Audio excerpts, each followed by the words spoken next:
All right, welcome everybody to Southwest IAEE Monday Melodies and Whiskey.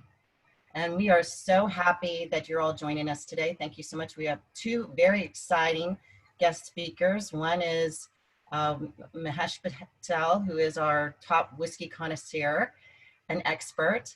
And I'll be introducing him in a moment. And then we have Booking with Ava, our entertainment agency, who she's going to announce our guest musician, who is also a hot new artist. Well, actually not new artist, but I'm a new fan of his. And my co-chair today is Stephanie Selesnik from International Trade Association. And we have some people here online who are return guests, I see, and some new ones. So without further ado, I'm going to introduce Makenzie from Ava Agency.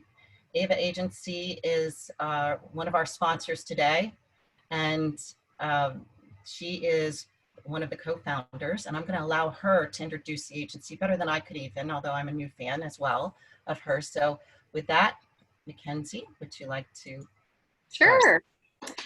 Yeah, so glad to be here. Thanks for having us. My company's called Eva, and bookwitheva.com is the website, but basically we allow people to find and book entertainment online. Who we've got today is Carl Walkner. He does a live looping type performance, and we've been booking him for a long time. We're both based in Nashville, Tennessee, but he's originally from Australia. And he was actually named the first and only Australian to ever win top honors at the International Acoustic Music Awards in 2015. And he's one of my personal favorites to watch and to book. So without any further ado, Carl, go ahead and take it away. All right, here we go. I'll just mute that there. Thanks, Makenzie, by the way. And hi, everybody. I hope you're well. I'm going to play some music. I've got a few songs selected out here that you can connoisseur along with our whiskey tasting. So here we go. I thought we'd start it off with a song called Tennessee Whiskey. You might be familiar with this one from George Jones, but I'm actually doing my version of Chris Stapleton's version, if that makes sense. And I will mash up another song in there as well. Here we go.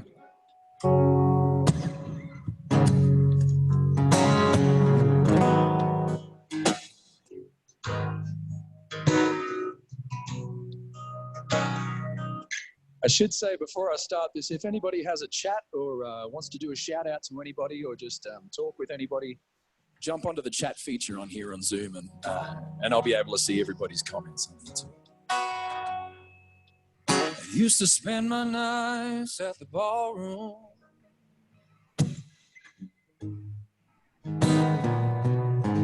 Liquor was the only love I've known.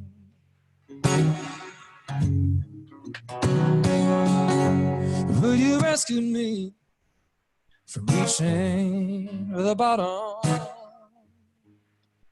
and brought me back from being too far gone. You're as smooth as Tennessee whiskey. You're as sweet as strawberry wine. You're as wild as classic brandy. Honey, I stay stoned on your love all the time. I'm gonna throw another song in the mix here. Do some live looping for you. Here we go.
Tennessee whiskey,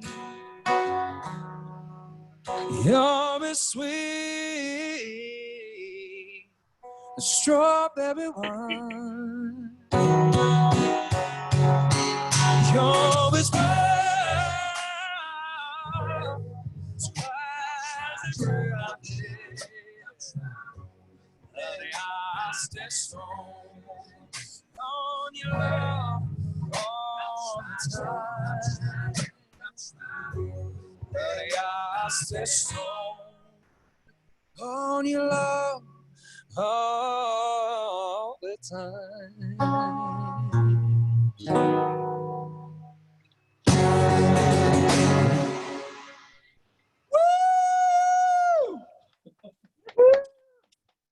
Thank you, Carl. And thank you, Eva and Makenzie from Eva Agency. Thanks, everybody. We're going to be back with Carl. And by the way, we did send out meeting notes for everybody to take, or tasting notes, I should say. Notes being the key word. There's a listing of Carl's songs on there, the website, as well as Universal Whiskey's websites, and popular drink from Mahesh, as well as the whiskey list. So without further ado, I am going to introduce Mahesh, our other guest today. Mahesh is the founder of Universal Whiskey Experience. He also had a passion for whiskey at a young age and turned that passion to Universal Whiskey Experience. He made history when buying the world's first most expensive whiskey bottle, the Dalmore Trinitas, valued at $165,000 back in October 2010.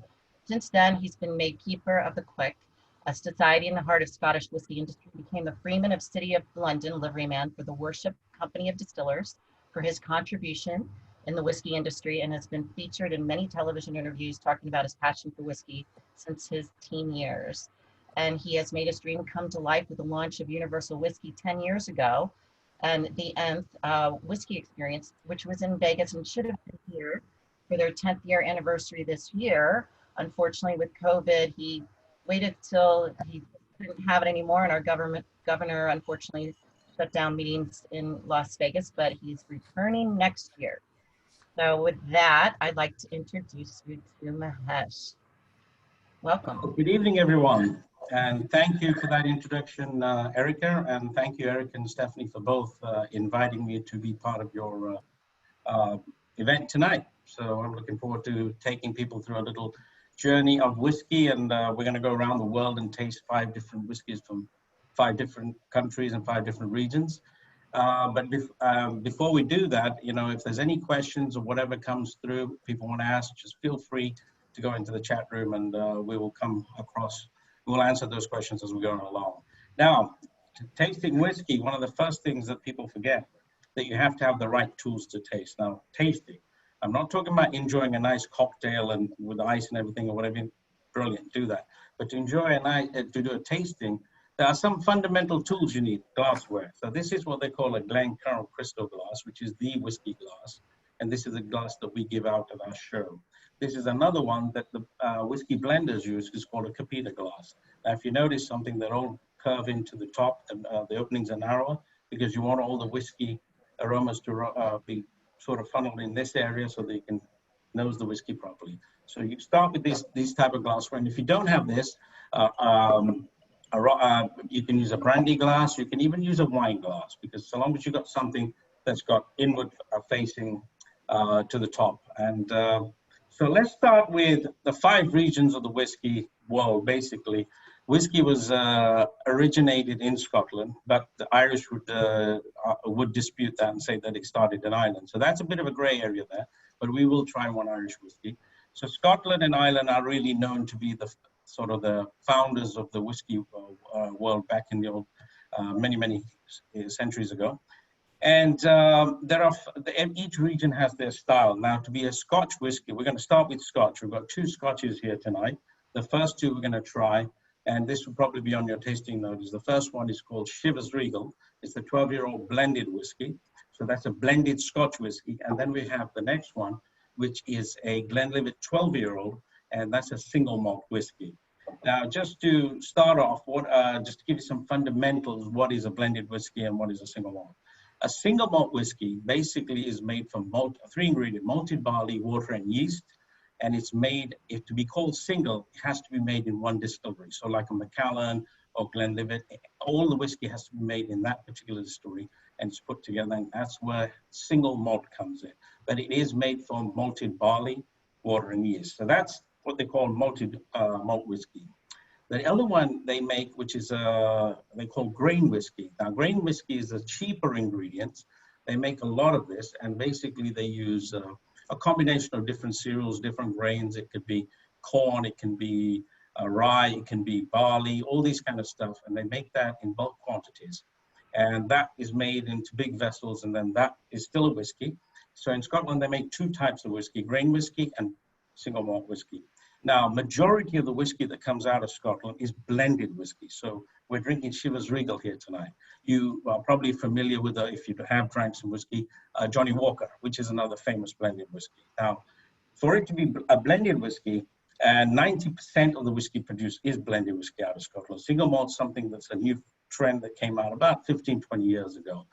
So blended whiskey is made with a combination of grain whiskey and single malt whiskey. And the way I tell people what a blended whiskey is, imagine a beautiful painting, and the artist is out there and he's going to do a nice painting of something. He looks at his canvas, the back, the plain white canvas. What is that? So that's the backbone of the painting. So in this case, in the blended whiskey, it is basically the grain whiskey. That gives you the foundation for the whiskey. Then the artist comes in and says, I want a bit of red, bit of pink, bit of blue, whatever, throws a bit in there. So what are those different colors? They are different single malts from different distilleries. So it could be from Macallan, Glenlivet, Glenfiddich. It can be a number of them. There's over 100 different single malts. So he creates his blend. And here we've got a Chivas Regal blend. It's actually got one basic grain whiskey, and it's got about 34 different single malts in there. Johnny Walker makes it differently. So I know you're all thirsty. It's Monday evening. You probably had a nice... probably Monday is my worst day of the week anyway, so it's time for a nice little drink. So let's start off and do the nosing first. So let's pick up the Chivas Regal 12-year-old. And what you really want to do when you start off with a tasting, you take the whiskey neat, and then you have a glass like this, and you part your lips, and then pull the glass to your nose up there, and take a nose of it. Take the aromas in, and you just trying to get all the, the nosing, and everyone's going to get something different. And in this particular one, people may say get a bit of peat, because there is peat and smoke in this whiskey. That is one of the single malts in there. And once you've done that, have a look at the color, and then nose it one more time and take a little bit. Chew on the whiskey. At first instant, it's, probably a little bit strong on the palate if you haven't had the first drink. But then you let the aromas and the flavors just work its way around the side of your tongues and back to the back of your tongue. And it works its way through. Once you've done that, and I am moving this along a little bit quicker because I know we've got time to work with. We've got 5 whiskeys. So I always get a bit of water when you're doing a tasting. Even the master blenders of this world, in fact, when they're nosing whiskey, when they're making the whiskey, they do a 50-50% ratio. But I say just put a touch of water in there, And all that does, swish it around a little bit, and it opens up the whiskey. Just like a wine, where you open a good red wine and you let it aerate and the oxygen gets to it. With a spirit like this, you have to put water in it, and it opens up the molecules in that. And you're going to get a different aroma. So nose it again.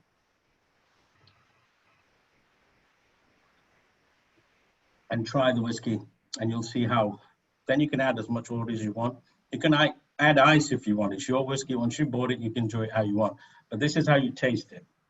So then that was a blended Scotch whiskey from Scotland. Again, to be called a Scotch has to be made in Scotland, has to be aged in oak barrels for a minimum of 3 years in Scotland. And so nothing else can be called Scotch if it's not made, not even in England. You can't make something in England and call it Scotch. So let's move on to the next whiskey, which is the Glenlivet 12-year-old single malt. Now, I know you've got the smaller bottles, but this is the new packaging, and this is the newer 12-year-old bottle that they are now selling. Now, this is from a Speyside region of Scotland.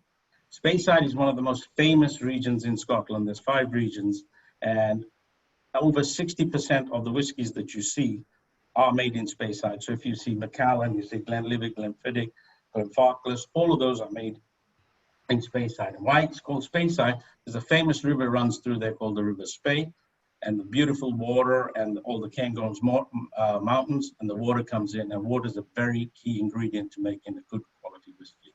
So Glenlivet single malt, 12-year-old, do the same thing. Have a little nose. And try it. One of the things you're going to see here is that immediately with the Glenlivet 12-year-old, it has a lot of honey notes. It's got a very sort of sweet profile to it, but it's only one distillery from one distillery. So it could be blends of different casks, but it's all whiskey from one particular distillery, made in the same pot stills. So those are two Scotch whiskies. Are we going to do questions now, or shall we keep moving on? I've got a couple of questions for you real quick. Let's do it. So on ice, you kind of passed on the ice. Yeah. So the reason why I passed on the ice, when you're doing a tasting like this, when you're running through, ice doesn't work. What happens if you put ice will actually chill the liquid, and it will close out some of the flavor molecules. So you're not going to get the right aromas. And particularly when you're trying to taste or you're trying to blend a whiskey, you don't want that to happen. So water actually opens it up. But hot day in summer, you say you're 109 degrees there. We're almost 100 here in Atlanta today. Oh. Yes, I'm going to have a cube of ice in there to make it a cocktail. That's a different thing. You're enjoying for your pleasure, but for purposes, you don't do that. All right. All right. Yeah, don't forget, folks, if you have any questions, just put them in the chat box, please. No, that was very helpful. Thank you. Yeah, don't be shy, everybody, because, things please like, ask questions. Yeah, like. Let's also see. Do you want me to continue a little bit, or do you want to move on to? I'm not watching the timing. That's why. I think we want to move on to another song, and then we'll come back to you. So. No problem. Yeah, enjoy your sip your scotch, and here we go with Carl again. And we're going to Makenzie. Did you want to introduce Carl again, or should I just switch back to Carl? Back to Carl. Okay. Yeah. All righty, here we go. Hey, everybody. All right, we're back. That was fantastic. Actually, one of the staples that I usually have is a Chivas Regal 12-year-old, and but I don't have one right now. So our liquor cabinet is desires more. But that's fantastic. I didn't know about the ice and the water, so I'm definitely going to try it that way next time. So thank you, by the way. Well, I've got a big cross-cut of songs. The first one was Tennessee Whiskey, a little mashup, a bit more of a country flavor. This one, for our cleanser, our palate cleanser, I guess, I'm going to roll a little Simon & Garfunkel classic rock in here. So I hope you guys enjoy. And what I will do is just show you exactly what I'm doing on this live loop situation. So I have some pedals down the front that you can see. And what I do is if I hit the record button, it records anything that I'm doing at any point, whether it's a mistake or whether it's something I meant to do. So I'll try and get it right. But here's basically what I'm doing. So I'll lay some guitar down.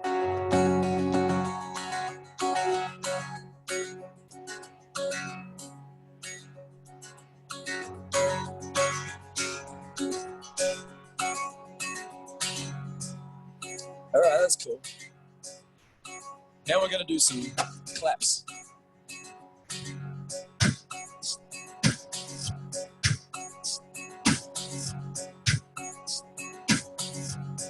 We'll set up a big percussion loop, I think. It'll be really nice. So this is, you might already recognize the song a little bit.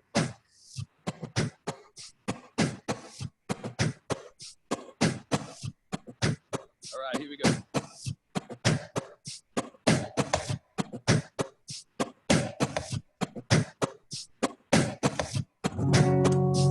Now I'm going to hit my guitar, make a kick drum sound.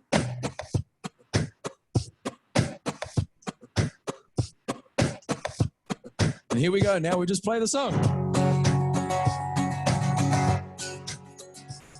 Cecilia, you're breaking my heart, shaking my confidence daily.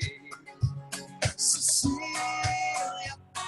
I'm down on my knees, begging you please to come on. Oh. Making love in the afternoon, Cecilia, up in my bedroom, making love, it's just too much my face. When I come back to bed, someone's taking my place. Cecilia, you're breaking my heart, shaking my confidence daily. Cecilia, I'm down on my knees, begging you please to come on. Oh. All right, we're gonna add some harmonies in here. Cecilia, Cecilia. That's one. We'll do a few. Cecilia, Cecilia, Cecilia. Six is enough. That's enough. Here we go. Jubilation. She loves me. Yeah. Fall on the floor and I laugh. Jubilation. She loves me. Fall on the floor and I laugh. Cecilia, you're breaking my heart, shaking my confidence daily.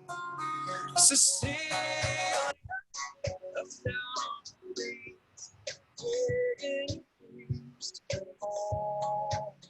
Oh.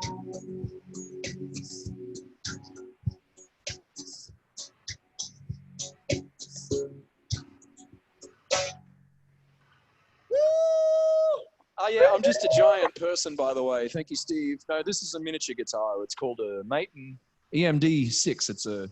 It's a mini. It's a tiny little guitar, and I think it's cute. And I feel like a big man when I play it, so that's why I play it. Does it sound different than a regular guitar? Can you hear me or no? What was that, sorry? I was going to say, does it have the same sound as a regular size? Yeah, sorry. I've got these two mics on, it echoes. So yeah, it has the same sound as a regular guitar, got the same pickups. In fact, this is a regular size to give you an idea on the difference. So I just prefer the miniature. I used to take it everywhere as a second or third guitar whenever I would tour, and I'd throw it in the overhead compartment in an airplane, and then it just become really easy to throw around. So I just got more and more of them. So you should check them out. They're really good. Cool. Awesome. Thank you, Carl. We'll be back. We'll be back with you in a second. I'm going to, again, return to Mahesh. And you know, what I learned off of these two whiskeys, and you know, I've worked with Mahesh for 10 plus years on his event, and I'm always learning from him because I never was really a whiskey connoisseur except for Jack Daniels, which everybody knows when I was growing up. But I really like that, you know, there's a taste, just like in wine, you have everybody's personal palate has a different taste. And I really like the Glenlivet better because of that honey tone than the Chivas, I've realized. So anyway, that was interesting. Thank you. Yeah, the blended whiskies tend to be an acquired taste because they do have a little bit of peated whiskey in there, so it's a little different flavor profile. But yeah, single malt Glenlivet is a very easy, palatable whiskey. So we talked about Scotch, come from Scotland, and we talked about blended Scotch whiskey and single malt we tried. So now we move on to our land. We move to America. And so we in America are actually by volume, no, not by volume, by actually value as well, the biggest nation for drinking Scotch whiskey, as well as our own produced bourbons and different American style whiskeys. But for Scotch, we are definitely the biggest importer in the world. There is one other country that drinks whiskey, as in the general category, a lot more than anybody else in the world, and it's in India. But the problem is most of the whiskey they drink there is domestic, and it's not really technically whiskey. It's made from molasses and local hooch, and it kills a lot of people. So that's not the right thing. So we don't promote that. But let's go back to America, and we're now going to go move forward to a bourbon style whiskey. The one we're going to try is Woodford Reserve, and I'll tell you a little bit about the difference between, say, a Scotch and a single malt and a bourbon. Now, the bourbon, for it to be called a bourbon, again, they have the same rules. It has to be aged in America, not technically Kentucky, America.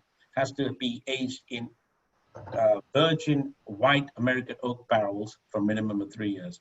And the mash bill, this is basically what it's made from, like single malts made from malted barley. Well, in bourbon, you have to have a minimum of 51% corn content. But this particular Woodford Reserve that we're going to try here, they claim that their corn content is close to 70+%. And the other stuff is made by different grains, barley, rye, and things like that. So this is what they make the actual, what they call mash. And a mash basically is they take all these grains, they grind them up, put hot water in them, and they cook them for a little bit. And what they're trying to do is extrapolate the sugars from the mash. Once this is drained out, the liquid that comes out is called wash. And then that is yeast is added to that, and it's fermented from anywhere from 55 hours to about 70 hours, depending where different distilleries do it differently. And that turns into a very, not very palatable beer. So that's called wash. It's like a fermented beer. They take that and then they distill that. And once they distill that, the liquid that comes off is basically spirit, white spirit, and that's basically white whiskey. And then it's aged in oak barrels. Now, so that was Woodford Reserve. Now, Woodford Reserve is a very famous whiskey. It is made in Frankfort, Kentucky area, and is also the parent company. Brown-Forman owns also the other famous whiskey made in America called Jack Daniels, which is a Tennessee whiskey. The difference between bourbon and Tennessee whiskey, there really is not a lot. It's made the same way. The corn content and everything's the same. It's made and distilled the same way. Now, when bourbon comes off the still, the white whiskey that distilled it comes off, it goes straight into white oak barrels, and then it ages and goes straight into the warehouses. Whereas the whiskey at Jack Daniels, when it comes off, the white spirit that comes off the stills, is actually, they have one additional process. They filter it through briquettes, basically charred briquettes, and they filter it to that. And what that does, it takes out any astringent notes, fat, what they call the fatty esters in the spirit, and it takes that out. And what it ends up doing is makes the whiskey even more sweeter. Bourbon generally is sweet, but you'll find that the Jack Daniels is even more sweeter, or Tennessee profile whiskey is that way. So once that comes up, then they barrel and put that into barrels and age it. So that's the only difference probably between Tennessee whiskey and bourbon. So let's try this one again. Same process. Have a little nose of it. And straight away, you're going to hit that the bourbon is so sweet on the profile compared to the Scotch. And then have a sip. And if you're fortunate to go to the Kentucky Derby, Woodford Reserve is the Kentucky Derby's, well, basically it's the Kentucky Derby whiskey, the bourbon for the Derby. And this is where all they make mint tulips and everything out of this. So that's the Woodford Reserve. And any questions? I love questions so that we can go flowing that direction so far. Yeah, Steve Walker. Yeah, hey, Mahesh. Question. So, nothing to do with the Woodford, but I heard a story a few years back, and I don't know if I was dreaming, but just want to lay it on you and see if this rings a bell. I had heard that there was a rich guy from Ohio that wanted to make his own bourbon, but he was kind of impatient to wait the 3 years for it to age in the barrels. So what he did was he had the barrels broken up and thrown into the it's going to be the whiskey, and had it aged that way, and it sped up the aging quite a bit. Does that sound familiar? Am I going crazy, or where did I hear that story? Yeah, a lot of people have been experimenting with things like that, and a number of people have even taken staves, cut them into mini pieces, and put them inside the liquid. And the basic, there is some truth to it. What happens is, the bigger the barrel, it takes, it's the surface area. You want as much contact. The liquid has to have a lot of contact with the wood, so that it goes in and out of the wood cells and, develops because whiskey gets a lot of its flavor from the wood as well, particularly American white oak. So yes, if you threw that in there, you're going to speed I wouldn't call it aging, but you're going to speed up the coloring and aging, the development of the flavor profile. But still, technically, the way the laws are written, you still has to age a minimum of 3 years in an American white barrel before it can be called a bourbon. So I know about that. Sorry? Right? I said, so he's cheating, right? It's cheating. And according to the law, Right. these guys that make the law up, okay? They just can't call it bourbon, but it's still a pretty palatable product to drink. Gotcha. Cool. Thanks. You're welcome. So thank you, Steve, for that question. And we can either go to the next whiskey, or we could go to Carl for another song. Which do we want to do? Do we want to just go on for another quick? Let's do another tune. All right. Voted by Steve, one of our board members. Thanks, Steve. Thanks, I'm Steve. enjoying both. This is great. All righty. I'm just as into all the whiskeys as you guys are, by the way. This is fantastic. I'm riveted. I've got my screen over here in case you think I'm looking off. This is so I can see everyone and the chat and everything. And yeah, this is fantastic. I'm having a great time, by the way. Bourbon and whiskey slowly as he's listening to your tunes, Carl. So Carl, did you like the Tennessee description? I did. Because you're from Tennessee, right? Aren't you in Tennessee right now, Carl? No, wait, your mic went out for some reason. Oh, sorry, I muted it. I've got the Bellmead whiskey, and then it was originally actually made, I think, in I'm getting my locations confused, but I think it's a Nelson. Nelson, yeah. That's one of the it's one of my favorites as well. I'm not a huge Jack Daniels fan, but I drink it because I like to feel like a rock star sometimes. But but I really like the Bellmead stuff. That's really cool. Yeah. Well, awesome. Let me jump into the next song. By request, thank you, ladies, by the way. We had a request for an original track, so I'm going to play you my second latest single that I put out. It's called Catch My Breath, or CMB.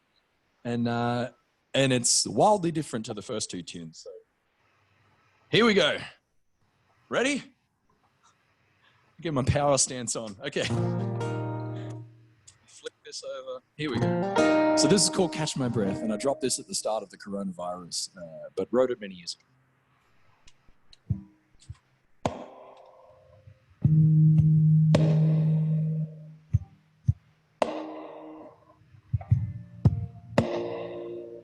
Taking a step back, I'm looking at too many hats. I think it's time for an intervention. The weight on my chest that I get when I want to turn left. I think it's time for a new direction. 6 feet tall, feeling small. I keep climbing, but the ladder gets high. Burning up, can't stay calm. I can't take another line in the fire. I can't catch my breath. I've been running so long, that I got nothing left. I can't catch my breath. And I'm jumping so high, that I'm losing myself.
I'm stretching and think I can, and I can't swim out in the middle of the ocean. A little more time, maybe you'll find bottle of wine. You made me feel a little less broken. 6 feet tall, feeling small. I keep climbing, but the ladder gets high.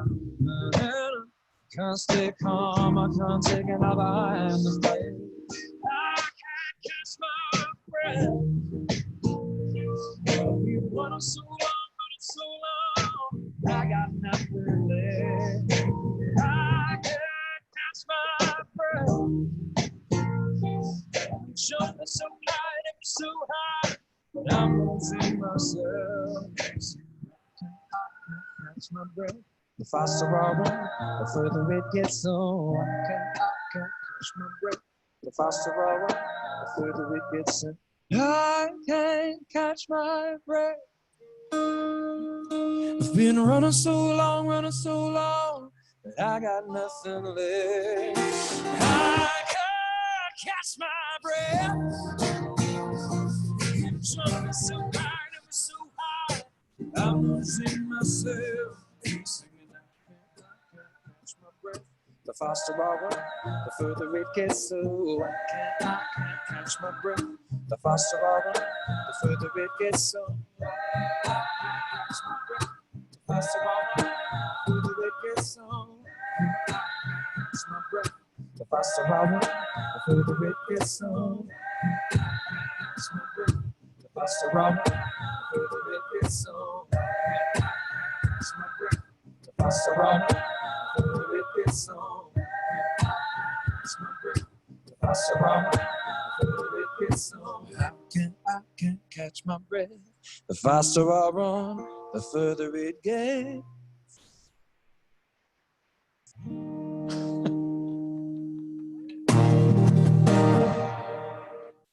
Way to go. That was awesome. Thanks very much. That was a great reminder because, one of the reasons why we've been, everybody has asked from Southwest IAEE that we keep these online events going and to have a good mix of social events to be uplifting for us in our industry, because so much has happened because of COVID and this pandemic with our industry, as it has with yours as well, Carl. So that was an awesome job, and it has in the restaurant and bar industry with Mahesh. And we have actually Ken Laus, one of our IAEE members, is online too on this meeting, and he has been feeling it too because he's in the food and beverage industry, and also in the event industry. So it's been affecting everybody in that, and we need to stay uplifted and connected. So, and with that, Stephanie, my dear partner in crime, because I love her to death, reminded me that we are going to open this up based on popular demand. Everybody has said when we do these events that they want to network at the end. So we will open this up in the end for everybody to network. We've been asking for chat messages, but we have allowed people to unmute to ask some of the questions as well. We just, so either or at this time, because it hasn't been that bad that everybody's been, like jumping in and talking over each other. So it's been a really great group. And then also I want to remind you all that we are on Facebook. Southwest IAEE is on Facebook. So if you could remember to like us with 5 stars on Facebook, that would be awesome as well. So having said that, we're going to go back to Mahesh for our next lineup of whiskey. Okay, so now we started off in Scotland and we crossed the pond over to America, to Kentucky, a little bit of Tennessee, but we didn't try Tennessee. Now we're going back across the other side of the pond to the other so-called birthplace of whiskey, Ireland. Now, one little in the spelling of whiskey, you probably noticed that American whiskey is spelled, at the end is K-E-Y. And so is Irish whiskey, K-E-Y, and Scotch whiskey and everywhere else in the world, they just say K-Y. So, the roots with the American connection, the Irish connection, they maintain that. That's just a little bit of way they spell it. Now, we're gonna go to Ireland, and Ireland did have a lot of distilleries, back as many as what Scotland did have, probably way back in the 17th, 18th centuries. And what happened was that the style of Irish whiskey, which is pot still style, was developed purely by accident. And what happened was they were making it very similar to Scotch single malts, and they were blending the grains and stuff like that. But what happened was that while the English was still controlling Ireland, and the King of England at the time, I forgot who it was, they saw that the Irish were making so much of this whiskey and shipping it back to UK and elsewhere. And so they wanted to stop that from coming across. So they came up with an idea, and the idea was to put a tax on malted barley. So malted barley basically is you take dry barley, you steep it in water, then you take it out of water and damp, and you put it in a warm climate, and you germinate it for 3 or 4 days. And it creates those shoots, and that's got the sugar content in it. And then you immediately dry it, you put it in a kiln environment, and you kill the growing process, so you get a lot of sugar in there. So that's malted barley.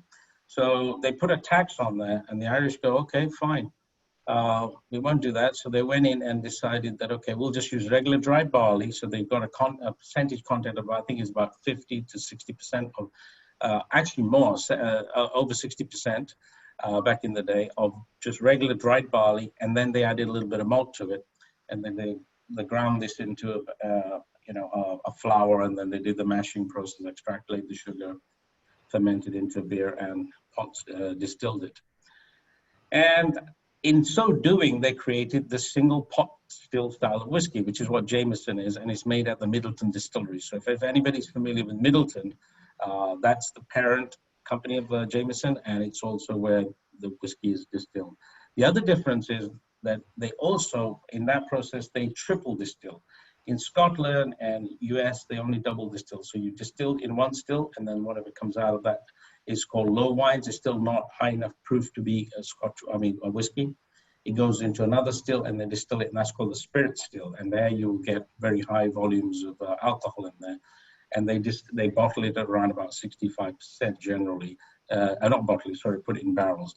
So in Ireland, they put a third still in, and they distill it further. And what that actually does, it again takes away any more astringent notes, and it refines the product further. So you get Irish whiskey tends to be a little lighter in profile and a little bit more sweeter as well. And that's also going back to the pot still style. So that's pot still style of whiskey, and it's basically Irish whiskey, and you can only do pot still in Ireland. So let's go ahead and try this Jameson, which is this little mini here. This is actually flying off the shelf. A lot of people are using this for cocktails. Jameson and ginger has become a very famous cocktail everywhere.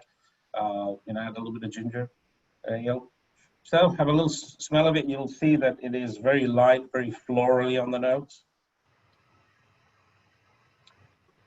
Have a little sip of it. And again, I wouldn't put too much water in this because it is a bit delicate.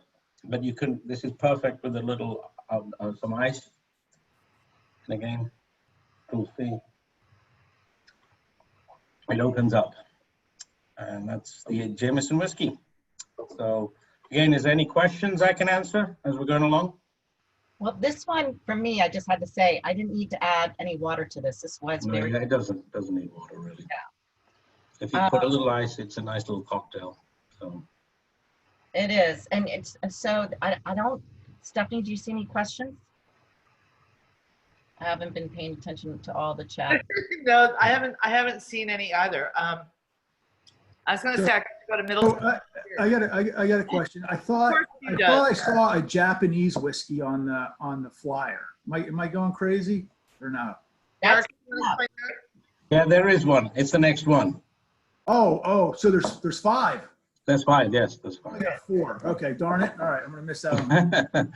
well, and what Mahesh was, what we were trying to do, though, this meeting takes, a combination of efforts from everybody, and I do have to give my nod to Paul Trainer, Stephanie Selesnick, Landon Shores, and Joy Jensen, because they put a lot of time and effort into this particular meeting today, and then also Mahesh, Makenzie, and Carl, because we've met prior to this meeting to make sure that we were on the same page.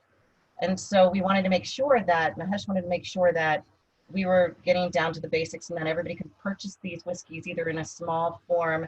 The only one that we couldn't find in the small little airplane bottles was the Japanese whiskey, but we still made sure that it was an inexpensive whiskey for those people who are just starting out in whiskeys and learning. You can visit on Mahesh's Universal Whiskey Experience website, which also goes into his Fine Rare Whiskey website. Fine Rare Whiskey, you can get any of these whiskeys there, either rare whiskeys or common whiskeys. You can order them through that website if you ever want to. All right, we do have a question. I'm going to put one little comment in. I got to go to Middleton to the Jameson Distillery, and you can do a tour and you can do tastings.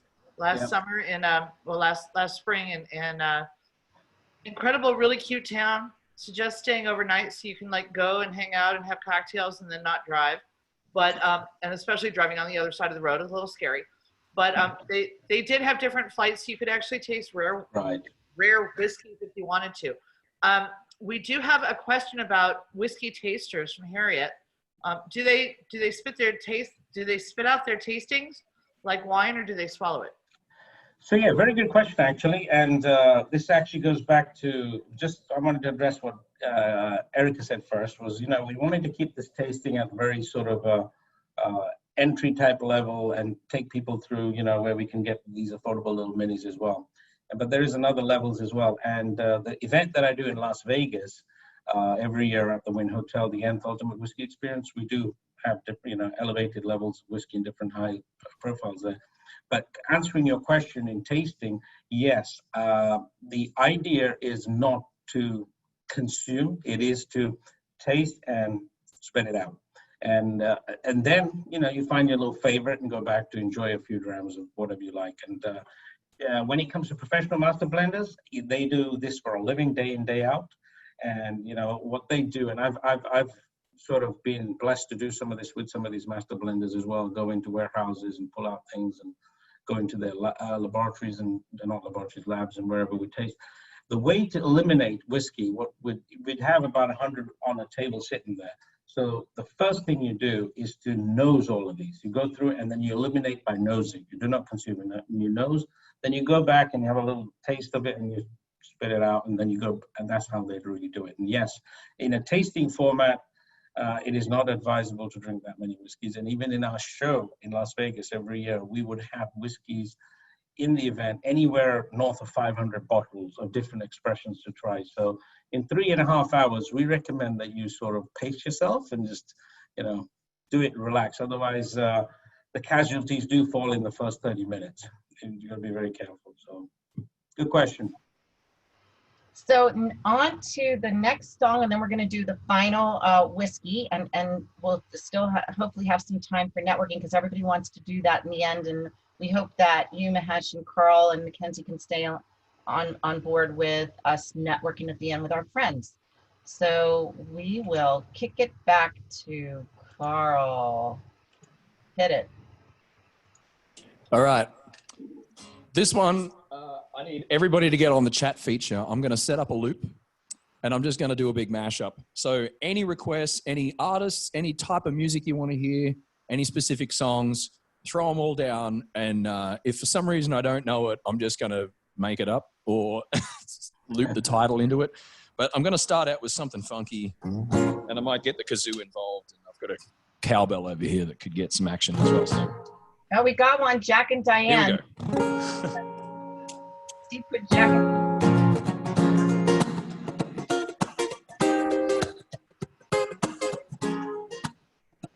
It's like a speed round. Here we go.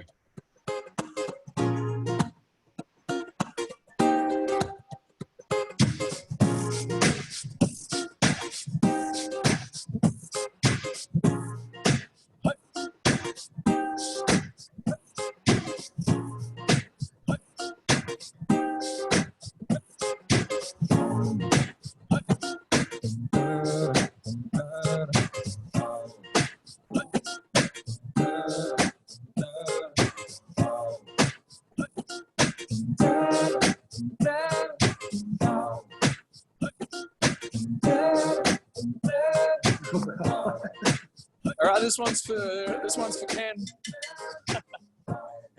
Let me set this up a little. All right, this is good. I got a few of them coming.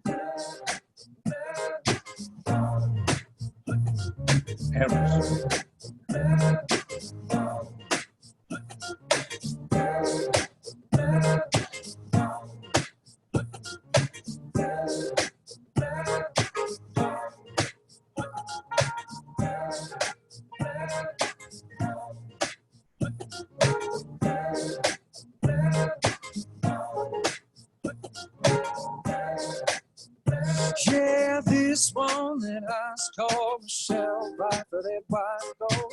This one from them good girls, tread masterpiece and styling, wilding, giving it up on the city. I got shucks on, we'll sing along. I'm gonna kiss myself, I too ready, I too hot, hot thing. Go to police and the fireman, I too hot. Hot thing, make a dragon one at a time, and it's too hot damn. Say my name, you know who I am. I'm too hot thing. I'll never buy that money, baby. Girl, set your hallelujah. Girl, set your hallelujah. Girl, set your hallelujah. 'Cause Uptown Funk gon' keep it to you. 'Cause Uptown Funk gon' keep it to you. Uptown Funk gon' keep it to you. Saturday night and we in the spot. Don't believe me, just watch. Yeah.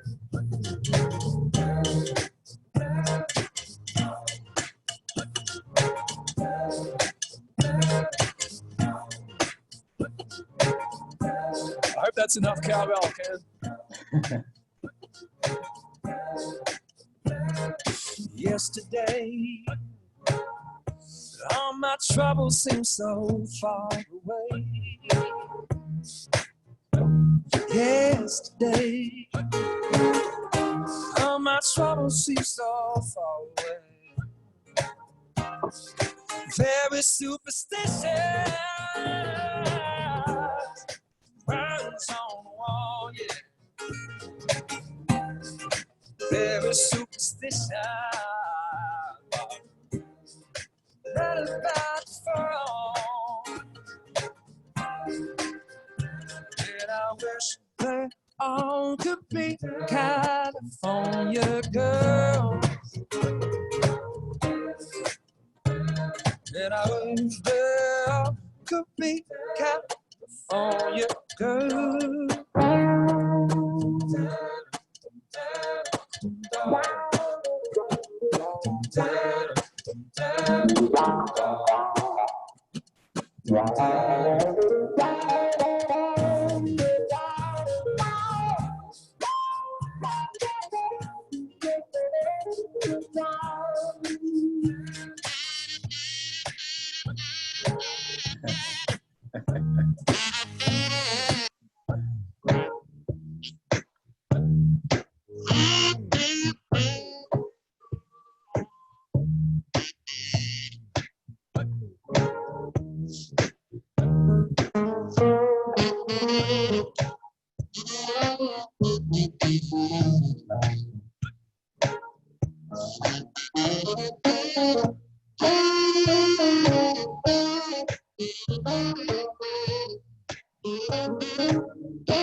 I could stay away just to hear you breathe.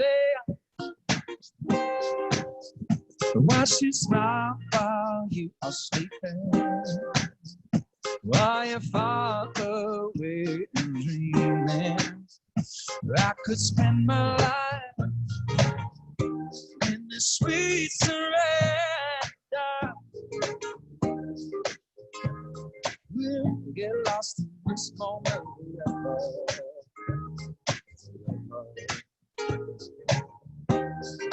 With my heart is so cold, all over my own.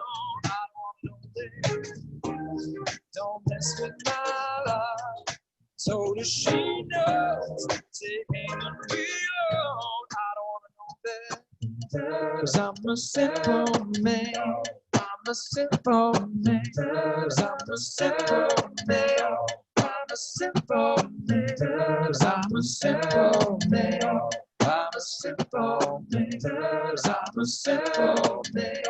I'm a simple man. All I like is music and whiskey. All I like is music and whiskey. I'm a simple man. All I like is music and whiskey.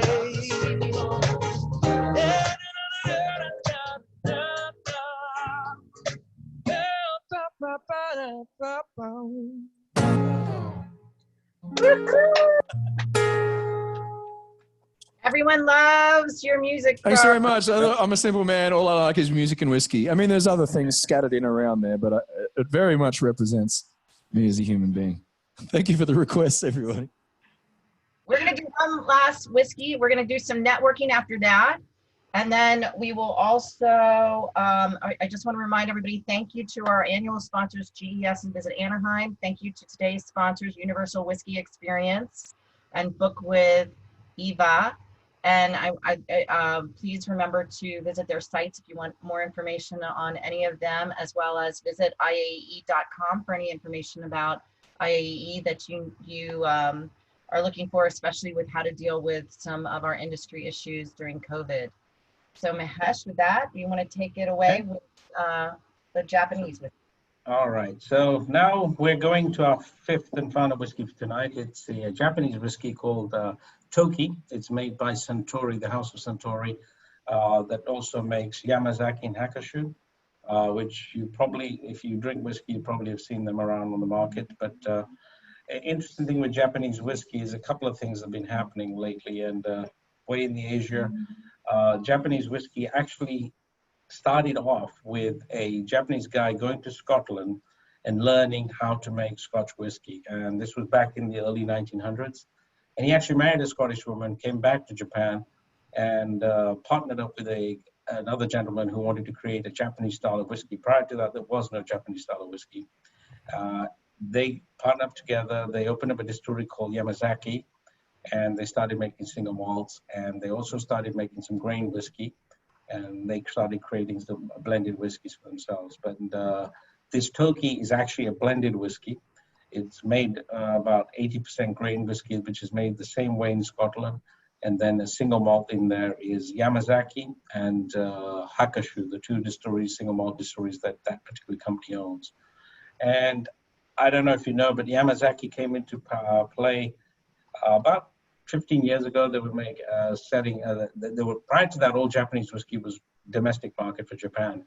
And they started exporting a little bit and became so popular all over the world that their demand, they could not make as much whiskey. And the demand has now gone into a position that Japanese whiskey can barely make enough aged whiskey for themselves. They've cut back a lot. And because of that, price of Japanese whiskey has skyrocketed. The bottle of 18-year-old Yamazaki, when he first came on the market 15 years ago, was $60. Today, if you can find it, it might be $1,000 a bottle. So it's really gone, skyrocketed. But this Toki, now they're bringing in a lot of, and this is actually a trend throughout the whiskey world, even Scotland as well, as most whiskeys have to age. Even some of the younger stuff that we're drinking here, 12-year-old and things like that, they have to age. A minimum, the youngest whiskey that goes in that bottle has to be 12-year-old. So same in Japan. And the problem is that they can't age enough, the stock fast enough. So now they're creating products, unaged products. So Toki is now an unaged whiskey, and it's basically probably about 5 or 6 year old product in there. And you'll see that in Scotch whiskey, you'll see that in Irish, you'll see that in a lot of American whiskeys as well. So you'll find this a very light profile whiskey, very easy drinking. And in Japan, a very famous cocktail is called the highball. And the way they drink the highball is basically, they were actually the people that created the round spherical ice ball. So they'll get a rocks glass, put a ball in, put the whiskey in, and a dash of club soda. And that's basically a simple cocktail that is very, very popular with Japanese whiskeys. So let's try our final one of the evening. So this, if you've got one of these, this is Japanese Toki. Again, nose it, arch your lips. Have a little sip. Again, this one is, it's actually very sweet, and it's very light and delicate whiskey in my opinion, but very easy drinking. So this one, you can probably drink quite a bit of it and may not feel much of it either, because it's not that strong either. It's around about 40% ABV. So that's the 5 regions, well, 4 regions we've covered. Those are the main regions of whiskeys around the world. But in this market, in this climate right now, whiskey is being produced pretty much by every country in the world right now. So, you know, Australia, going back to our friend Carl, Australia is becoming a little bit of a powerhouse in their own whiskey productions. You know, you've got Sullivan Cove, so many, and a lot of their distilleries are on the island of Tasmania. So Australia, New Zealand, even England now is starting to make whiskey and calling them English whiskey. And in America, as you know, we've got an abundance of micro distilleries opened up in pretty much every city. They're making bourbon style, they're making single malt style. So, you know, what I recommend people is that tonight, this was just a little introduction, an insight into tasting whiskeys and appreciating whiskeys. But drink with your open mind, go out, try everything. If you don't like it, you don't like it. Your palate's your palate. And then what you like, enjoy it. And, you know, come to our show next year. Hopefully COVID won't be restricting us. Come along, and you're all welcome to come along and enjoy. And we bring in some of the best master blenders from around the world, so they can really educate you well. I'll just give you a little overview of it. I think we're going to have to do something when you come back to Vegas, because so many of us are here or driving distance in. We're going to have to work out some kind of special code. Sure, absolutely. We always have a special code. Erica knows that. So for people, for this organization, we'll always take care of you. Don't worry.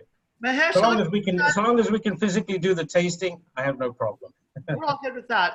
We have another question, which is from Dan. Why does the last one, the Japanese one I think you're referring to, Dan, taste more like a Scotch? Yeah, that's what I was saying. For some reason, like, is that because it's so light? Yeah. So this particular one is a blended Japanese whiskey, and it's made with exactly the same profile as Scotch whiskey. Like I said, the Japanese learned their style is pretty much making the Scotch way, but in Japan, and Japan has some nice microclimates where whiskey can age in nice temperate climates, not in hot environments, whereas, you know, bourbon ages in a very, very sort of the temperatures fluctuate quite a bit in Kentucky. So that, and that actually has, going back to maturation, it actually accelerates the maturation process. That's why a 5-year-old bourbon drinks very sort of strong and bold with a lot of flavors, and a comparable Scotch would be probably 12-year-old. But in Scotland, the temperatures are cooler, temperate. And same with Japanese. Where they age it in the mountainous regions, it's going to take a little time for it to age. But this one, as I was saying, this is age statement is around about 5 to 6 years old. So you're not getting any really heavy development of wood flavors in there. And it's a nice, easy drinking blend whiskey. It drinks like a Scotch, exactly. I have a question. It is easy. Thanks for turning us on. Yeah. So when I went to the Jameson distillery, they talked about how they use some of the whiskey is aged in sherry barrels. Yeah. So actually, let's talk about wood quickly. That is very important. So it always is oak barrels, and there's 2 styles of wood that they use. In America, in bourbon country, it's always virgin new white oak wood, and most of that grows in the Ozarks. And what that happens is the American white oak gives it a lot of the sugary flavors, the vanilla notes, the toffee notes, and they char it so all that flavor comes out. Whereas in Scotland and even in Japan, they use a combination of ex-bourbon barrels and ex-sherry barrels. So with sherry barrels, if you're a Macallan drinker or a Dalmore drinker, you're going to get a very strong sherry note because they take ex-sherry barrels where sherry is aged. And the very famous region of Jerez in Spain, a lot of the whiskey barrels come from there. And again, Scotch, primarily Scotch and even Irish whiskey, do not age in virgin oak. They always have to have something seasoned in it, whether it's sherry or bourbon barrels. So a lot of our bourbon barrels that we discard here, they don't get discarded. They're already owned by a Scotch company that are now used by a bourbon company to age their bourbon first, and then that goes off to Scotland. So they use a combination of bourbon barrels or sherry barrels. So sherry is a very big influence in Scotch, particularly on the big, bold whiskies, things like Macallan, Dalmore, Glenfarclas, Glendronach. All those have a lot of big sherry flavors. Whereas the reason why we liked this Glenlivet so much, it is aged in a combination of bourbon and sherry barrels. So you get a nice sweetness, vanilla kind of notes coming through in that one. Yeah, that was definitely my favorite. Wow. Any more questions, anyone? I got one. Actually, my favorite was the Jameson. So pretty cool. So that's mine. Yeah, Jameson is the pot still style and triple distilled. Yeah. It's nice and easy. Yeah. So Mahesh, in the last hour, I got to tell you, I feel more educated. I feel more sophisticated. To show you how far along that I've come in this last half hour. Good. Home about 20 to 4. I was rushing around. I was getting prepared for the meeting here. And I grabbed my Three Stooges shot glasses. Love it. And I didn't realize I was going to need a wine type glass or a snifter. So just a big thanks that I am more educated. It tastes the good out of my Stooges wine. It does taste good, but if you want to get a good nose, you want to get something that's like a snifter or a wine glass. You know, I'm going to prod one of our members who is very into the spirits industry too. So first I want to say that Mahesh has his universal whiskey experience also has some other spirits like tequilas and rums and all of that kind of stuff there too for others that are interested in that. But Ken, I'm going to prod you a little bit because Ken also has a wine experience, and I this is just we're opening it up now for people to ask questions and network as you wish. I know we're past time, but everybody has been requesting this from the time that we've started our meetings. And so if you want to open it up, and Ken, if you have any comments or anything about, you know, the industry as it is right now, about the food and wine industry, about what Mahesh has been talking about, whatever you'd like. I love whiskey. So do I. No, I'm in the wine business, but I think whiskey is great. Do you know that there's a label from Tucson that uses mesquite as barrels? That's their wood? Yes, I have heard of that. Now, right now, there's a lot of companies that are experimenting, particularly, they're called finishing. So what they do is they'll either age it in sherry or bourbon barrels, spend most of his life in there, and then they'll spend the last 12 to 6 months in a wine cask, a wine barrel, or like you say, mesquite. And some American distilleries are just using straight up things like mesquite and things to age it all the way through. But you do have to have a certain amount of oak in there for it to be called whiskey. And I guess one other interesting fact is that whiskey barrels are often used for breweries for making beer. Some special beers, they use whiskey barrels as well. Yes, they are. They are using, you get a lot of taking those, particularly bourbons and even rum and things like that is being used to age different types of beers. But you also have in the opposite way around as well, where you'll get beers that they age first in different kinds of barrels, and then they'll take those, particularly port style beers and things like that, and they'll take those and put whiskey to finish in there as well. Nice. So it'd give it a nice bold taste to the whiskey, I could see, from a port. Absolutely. And when I was talking earlier about, all these people making regulations about, 3 years, that years, you're starting to see the old stooges in different countries now easing off on the regulations a little bit, giving people the freedom of expression. so people can go out there and create styles and different styles of things, and the market is ready for that. People want to, people don't just want to say, I drink that 12-year-old Chivas and that's all I'm going to drink until I drop. People are, especially with millennials as well right now, they want to experiment and try different things. And that's one thing we do with our show. It's not all about the premium and expensive. We have a setup there for craft distilleries or craft spirit makers, that we encourage them to come along and let people experiment, bring their experiments and bring different styles along, so people can experience that as well. And I think that's very important. I think that is changing the way of the industry. Distilleries in Las Vegas now. Yeah, absolutely. That opened up about 5 years ago to allow them to, we weren't able to have distilleries here before. So they opened up, I think, about 5 years ago. And we have some Las Vegas distilleries, which have been at the Universal Whiskey event. And I don't know, Ken, maybe even to your event. Ken has the San Diego Food and Wine Festival, which is huge and amazing. So fun. That's another fun one.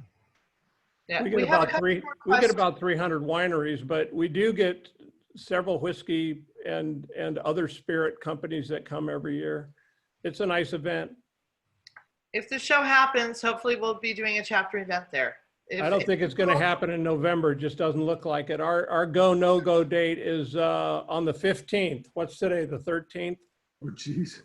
And there's a lockdown, another lockdown in California as of today, yeah. Right. It's not, things are not looking good for an event this year. Oh, I'm so sorry, Ken. So sorry. So sorry.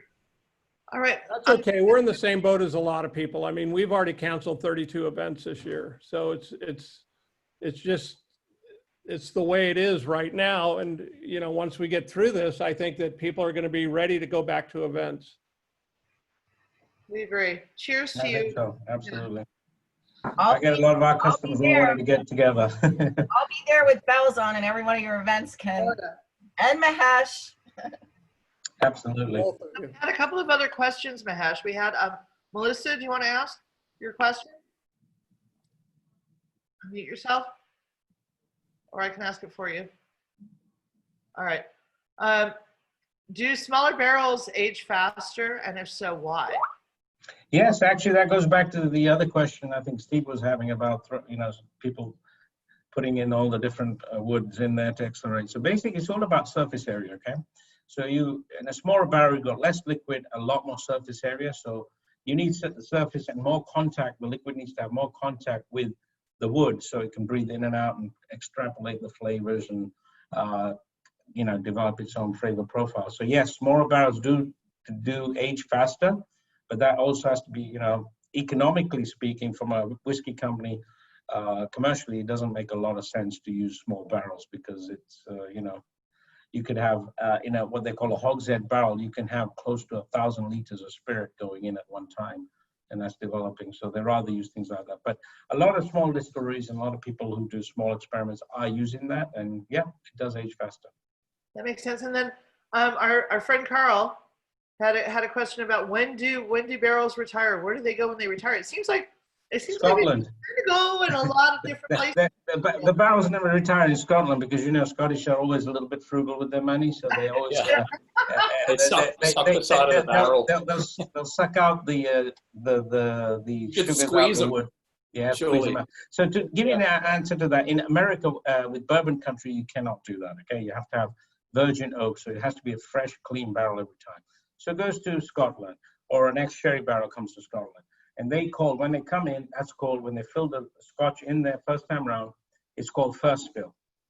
And then when they empty them out, second fill, third fill. I've known them to go as far as fourth fill. Now, but when a barrel goes to fourth fill, you're probably thinking that barrel's probably been doing this and tied out probably close to 100 years. Wow. So they do use them up. That's almost like. And then it goes to a furniture maker. In the exhibition. Back to the Scots. Yeah. First time, second time, third time, fourth time carpet, and a lot of times it's even past that. So it kind of reminded me of that. Sorry. It seems like the U.S. industry isn't very eco-friendly, not very green. Well, it is because the Scots buy the barrels up for a premium. And that tree is being used up, right? So it is. And actually, to be honest with you, that is true. The whiskey industry is, because even the stuff that they make the mash from, it's called draff. It goes into local farmers, take it up, and they use it for cattle or sheep feed or whatever. Actually, not sheep, because copper contact from the pot still doesn't work for sheep, but primarily for cattle, they use it all up, and it's recycled. And a lot of these modern distilleries now are required to have heat exchangers and things like that, that the heat is developed from the fermentation process. They extrapolate that and use that in the heating process, water cooling process. So it is actually very environmentally friendly, and it actually keeps the punters very happy as well. How much volume is lost in a barrel per year? So a 25-year-old would have how much less volume? So on rule of thumb, in a hot climate, so say America, in Kentucky, or even in other regions like India is now making whiskey as well, or Taiwan, and they have the hot climates, they're losing close to 3 to 4, or in some cases even 5% volume each year out of a barrel, each year. And then in, say, Scotland and Ireland and in Japan, it's a bit less than, it stays around about 2.5, 3, doesn't go above that. So they percentage of by volume that's lost every year. So the longer it ages, yes, you do the math. You know, that's why a lot of these whiskey companies now is making the point that they're trying to get rid of the age statements a little bit. So they're creating whiskeys that they can blend after, say, 5, 6, 7 years. And then they'll take that, blend it, and then put it into a different type of a wine cask or different finish to create a different flavor profile. So it makes commercially, they can move that product on quicker. Amazing. Mahesh, so if I go to a bar, when the bar is open, and I want to throw the bartender for a loop, or throw a new drink at him, what should I throw at him? A new whiskey drink or a cocktail or what? Cocktail. Oh God, a new cocktail. Well, most of these bartenders are creating cocktails all the time, or their own version of it. I usually get an old fashioned. Okay, so on old fashioned, I'll give you one that would throw them. Ask them for a smoking old fashioned made with hickory wood. They'll never do it. Like tableside, where they roll it up tableside and they smoke it right in front of you? So I'm involved in a bar in New York City, which again is shut down. All good, not a bar, a restaurant in Manhattan. It's called Fine and Rare. And if you Google that, they're famous for their smoking old fashions. And what we do there is we make the old fashioned, we smoke it. We actually burn the wood in the back and then smoke it in there. And then they cover it and then bring it to you. And when you open up, it's the whole ceremony where all the smoke comes out and drink it in there. Very few people. But if you ask for that particular hickory wood, it'll be very hard for them to do.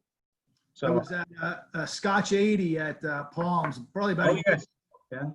I think they do. It's almost like your tableside Caesar salad, but they do tableside smoking old fashioned. It was awesome. Absolutely. They probably started that as well, smoking. And yeah, we got a little story about that, haven't we, Erica? We went to Scotch 80 and we converted Bob into a whiskey sour guy, right? He's a whiskey sour and cocktail. Yeah, and old fashioned. And yeah, of course, old fashioned. Yeah. Don't forget, everybody, on the tasting notes, we have Mahesh's favorite. Oh, here's another cocktail. This is it's called a Led Zeppelin. I love Led Zeppelin. The music. Yeah, it is a vicious cocktail. It's got like 5 scotches and bourbons mixed in there. Oh my God. Bunch of soda, and then they put maraschino cherries, which I hate, and they put that in there. And you want one of those, you'll sleep happily for the rest of the night. It's very strong. So maybe ask them what that is. They'll throw them off. How does it taste? Is it okay, the Led Zeppelin? If you ask me, that's horrible. Horrible, because when you get that much liquor in there and you get the cherries in there and then muddled together, it's a shooter more than anything else, in my opinion, but it's made like a cocktail. It's one of those for people that don't know? Yeah. Like a Long Island iced tea. Oh, I just want to get drunk. Yeah, it's worse than a Long Island iced tea. I think it is. At least you can sip a Long Island iced tea. Well, you guys have got great places in Vegas once they open up. There's a lot of places to experiment. Scotch 80 is great. That place in, what was it? MGM. Yeah, Crafts is a good one, but I was talking about Venetian. Del Frisco's did a very good job there with the cocktails as well. So, keep in mind, Steve from MGM, so we have to, you know. Sure. I brought up Scotch 80, so it's all good. We have people here, you know, the Southwest chapter encompasses Southern, for those people that are on that don't know, encompasses Southern California, Arizona, and Nevada. And so, but we have opened these events up to everybody across the country, and sometimes internationally, people join our events. And every other event is an educational versus a social event. We try to keep it light so that we have some fun and lightheartedness with all of us during this time. So we, but this has been a great, everybody's been staying and asking lots of questions. So anybody have any questions for Carl or Mahesh, some more, or for each other? Just open it up, because we're keeping this going for now because people are staying. We haven't heard from a few people here. It's okay. Well, we can always close out with maybe a song from Carl while we're sipping one of these whiskeys. I mean, we don't want to impose on you, Carl, but everybody has been loving your music, and you've been attracting everybody to your music with all different types of genres. So we love it. Carl. Yeah. With that. Yep. Let's see what happens. Here's other computer. Ah. We are taping this, everybody, so this will be available on our website. Please like us on Facebook. And LinkedIn. And LinkedIn. We're going to send you a survey, so please let us know your thoughts on the survey. Paul Trainer, our partner in crime, has been saying, please give us 5 stars on Facebook. And thank you again for attending, everybody. We really, we are just so blessed that we have some of the friends and new friends and old friends in our industry. That's what this industry is all about.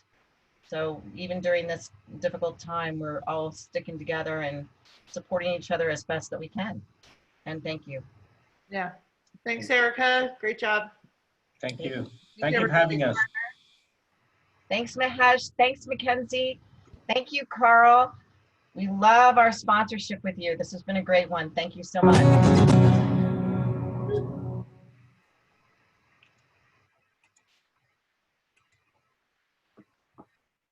Oh, we can't hear you. Sorry about that. Let me do this for now. All right. I haven't got my headphones in, so I won't be able to hear the loop, but I'll play just an acoustic song. It's just a really, really pretty song. It's by Bob Dylan, and Adele's done a cover of it, and I do a cover of it. Not that I'm trying to loop myself in. I mean, Bob Dylan and Adele play this, and so do I, so we're all kind of the same, I guess, right? Anyway, it's called To Make You Feel My Love, and I don't know, it's the first one that I thought of, so thank you for the request. Thanks for hanging. Thank you, Mahesh, by the way. That was fantastic. I learned so much today. Thank you, Carl. I can't wait to rush out and get some. I've been a Jameson fan for a while, and I feel like, I mean, while I didn't actually get to do the tasting that everybody else did, I feel like that's definitely going to be the next on my list that I get out and replenish my Jameson whiskey. And I might have to get, I was very lucky. I play a lot of events, and I played at a wedding in Australia, and there was a whiskey representative, but a higher end whiskey rep. And he had a whiskey tasting table at his wedding reception. And I think the cheapest bottle on the table was around $90 or $100, and it ranged all the way up to about $500. So I got to sample some really cool ones, and there was a Japanese floral whiskey, and I wish I could remember them, but man, it was one of the most amazing experiences for me, because I've never, I mean, I'm an independent musician, man. I can barely afford, Jameson and that sort of stuff. So why don't we do this? Why don't we have you at the Nth show in 2021? Oh. And then you get to sample all these as well. Okay, Erica, we should plan on bringing a Carl over to the Nth. That would be so fun. That would be. You can be my guest. I'll bring a guitar so I can sneak bottles on the inside of it. That's fantastic. Thank you, mate. Well, thanks for the chat, everybody. I really appreciate you tuning in, and I look forward to meeting you all one day face to face, which would be really cool. But here we go. I'm going to play this song. Let me get the lyrics just so I don't mess it up. I don't play it super often. Oh, real quick, I do want to thank again Stephanie, Paul, Landon, and Joy for all your help behind the scenes with this. Thank you. We good? We're good. All right. Thank you, everybody. I'm going to be... Now I'm back. And I'll do that. All right.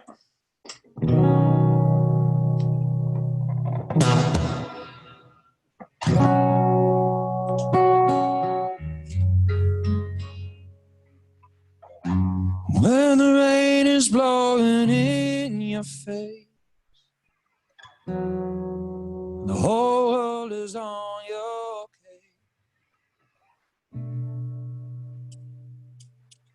I would offer you a warm embrace to make you feel my love.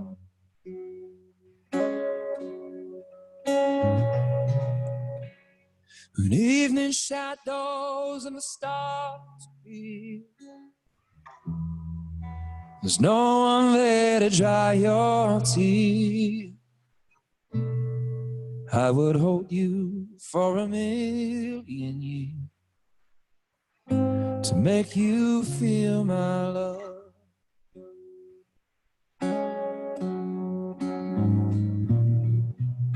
I know you haven't made your mind up yet, but I would never do you wrong. I've known it from the first moment we met. No doubt in my mind you belong. I'd go hungry, I'd go black and blue, crawling down the avenue. There's nothing that I wouldn't do to make you feel my love.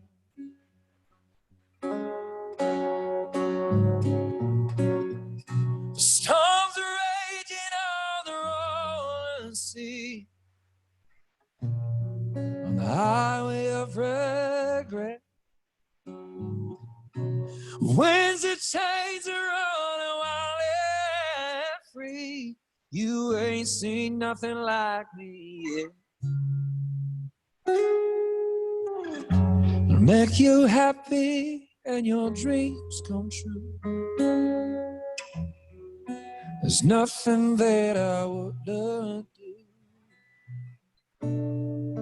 Go to the ends of the earth to make you feel my love, to make you feel my love, to make you feel my love.